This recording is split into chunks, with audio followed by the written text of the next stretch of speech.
Rayalaseema lift వివాదంపై YS Jagan కీలక వ్యాఖ్యలు చేశారు. శ్రీశైలం జూరాల నుంచి కృష్ణా నీటిని తెలంగాణ యథేచ్ఛగా వాడుకుంటోంది అన్నారు. శ్రీశైలంలో 777 నుంచి 800 అడుగుల దగ్గరే రోజుకి 8 టీఎంసీలు తీసుకుంటోంది అన్నారు. అదే ఏపీ పోతిరెడ్డిపాడు నుంచి నీళ్లు తీసుకోవాలంటే 881 అడుగుల నీటి మట్టం ఉండాలన్నారు. ఆంధ్ర రాష్ట్ర పరిస్థితి ఏంటంటే 834 అడుగుల్లో మల్యాల దగ్గర ఒక చిన్న లిఫ్ట్ 0.33 టీఎంసీ,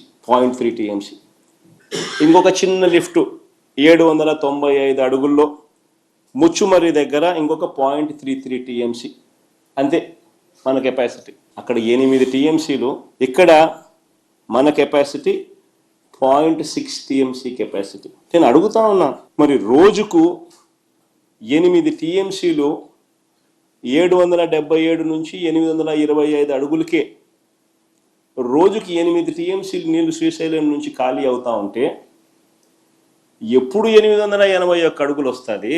ఎప్పుడు శ్రీశైలం నిండుతుంది? ఎప్పుడు నీళ్ళు వస్తాయి? ఎన్ని రోజులు వస్తాయి? మరి కిందున్న రాయలసీమ అయితేనేమి, నెల్లూరు అయితేనేమి, ఈ ప్రాంతాల పరిస్థితి ఏమిటి?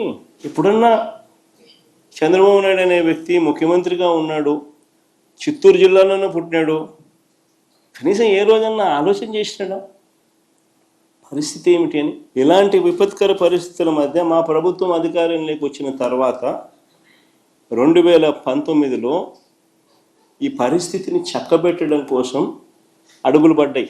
అందులో భాగమే రాయలసీమ లిఫ్ట్ ఇరిగేషన్ ప్రాజెక్టు పెట్టాం.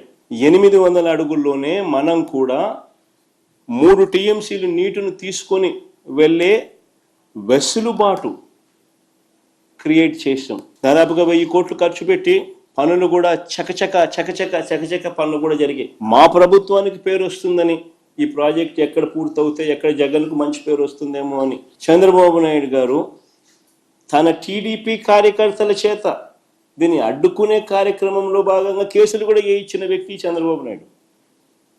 తెలుగుదేశం పార్టీ కార్యకర్తలు వేయించినాడు, అది తెలంగాణ నుంచి. వాళ్ళు ఏపీలా చంద్రబాబు నాయుడు వేయించినాడు, ఆయన తెలుగుదేశం కార్యకర్తలు. ఎంత దుర్మార్గుడో ఈ మనిషి చూడండి. అందుకే తమ హయాంలో రాయలసీమ లిఫ్ట్ ని చేపట్టినట్టుగా చెప్పుకొచ్చారు జగన్. రాయలసీమ లిఫ్ట్ తో 800 అడుగుల దగ్గరే రోజుకి 3 టీఎంసీలను ఏపీ తీసుకోవచ్చన్నారు. తాము తలపెట్టిన ఈ ఎత్తిపోతల రాయలసీమకు సంజీవని లాంటిదన్నారు. అయితే జగన్ కి క్రెడిట్ వస్తుందనే రాయలసీమ లిఫ్ట్ ని బాబు ఆపేశారన్నారు. తన స్వార్థం కోసం ఏపీ ప్రయోజనాలను తెలంగాణకు తాకట్టు పెట్టి రేవంత్ తో కలిసి రహస్య ఒప్పందం చేసుకున్నారని ఆరోపించారు Jagan. Rayalaseema lift irrigation scheme అవసరం లేదు అంటూ వీళ్ళు మాట్లాడుతూ ఉన్న మాటలు చూస్తే రేవంత్ రెడ్డితో చంద్రబాబు నాయుడు గారికి ఉన్న రహస్య ఒప్పందానికి అధికార ముద్ర వేసినట్టే.